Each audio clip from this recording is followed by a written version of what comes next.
한국 경제의 특징 가운데 하나는 재벌을 중심으로 압축 성장한 역사를 지녔다는 사실입니다. 일반 국민 뇌리에 오너가 곧 기업이란 공식이 통념처럼 각인된 것도 이런 이유 때문입니다. 그래서인지 과거에는 오너가 주주 이익을 훼손하면서까지 일가의 이익을 취하는 것도 용인되는 풍조가 있었습니다. 오너 경영은 장기적 안목에서 기업의 미래를 고민한다는 장점이 있는 것으로 평가되기도 합니다.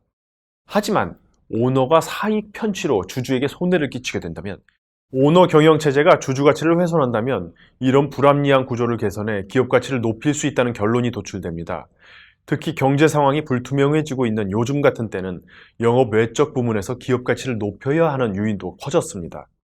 이제는 소액주주들의 거센 반발에 직면할 수밖에 없습니다.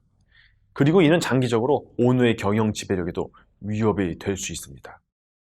최근 세력화하고 있는 소액주주들과 행동주의를 표방하는 기관 투자자들이 연대하는 모습도 눈에 띕니다. 그리고 예전에는 철옹성 같았던 오너 체제도 큰 도전에 직면한 모습들을 보게 됩니다. SM엔터테인먼트 주주총회에서 소액주주 쪽이 추천한 감사 선임안이 통과된 게 대표적 사례입니다. 여기서 중요한 역할을 한 곳이 얼라인 파트너스란 자산운용사입니다.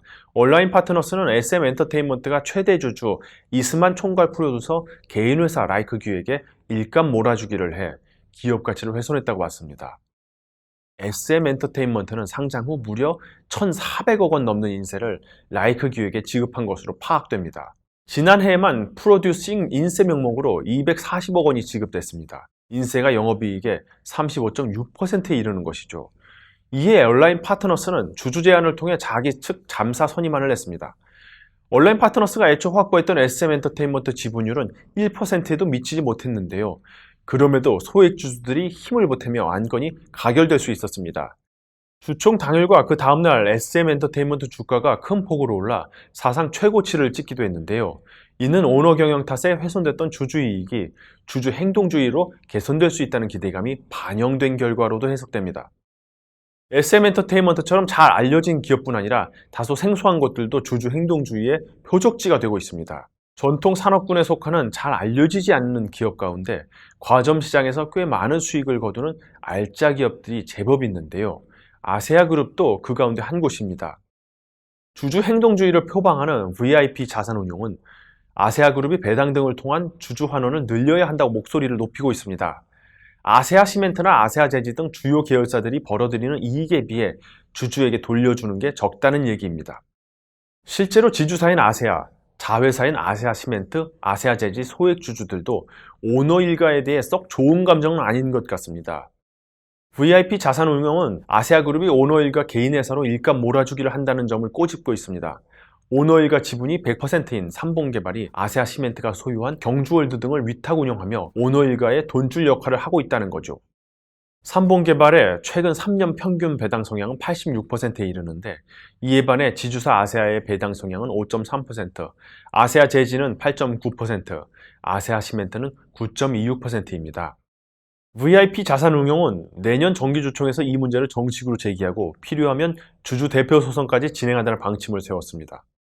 소액주주들의 집단행동, 기관투자자들의 적극적 경영 개입 등은 주주 행동주의란 말로 요약할 수 있습니다. 경영진을 향한 책임 추궁, 구조조정, 경영 투명성 제한 등을 통해 주주 가치를 높이는 일체 행위를 일컫습니다. 국내 주식 투자 인구가 급격히 늘어난 것도 주주 행동주의 확산의 중요한 배경입니다.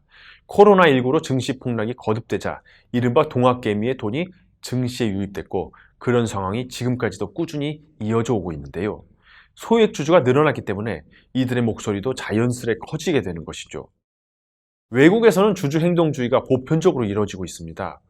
우리에게도 익숙한 엘리엇 매니지먼트는 삼성과 현대차 같은 굴지의 대기업과도 경영권 다툼을 벌였죠. 주주 행동주의를 표방하는 기관 투자자들을 두고 경영 안정성을 해치는 기업 사냥꾼이란 비난과 함께 소액주주의 권익을 지키는 수호자란 찬사가 공존합니다. 하지만 적어도 한국에서는 소액주주를 배제한 오너의 사익주구가 빌미를 만든 측면이 더 커 보입니다. 소액주주와 공동소유인 회사의 부를 자기 개인 회사로 빼돌리는 행태를 올바른 기업 경영으로 보기는 힘들기 때문이죠. 오너 경영이 주주 친화적 형태로 변신할 수 있을까요? 오너와 소액주주의 상생 방안을 더욱 적극적으로 고민해야 할 시점입니다.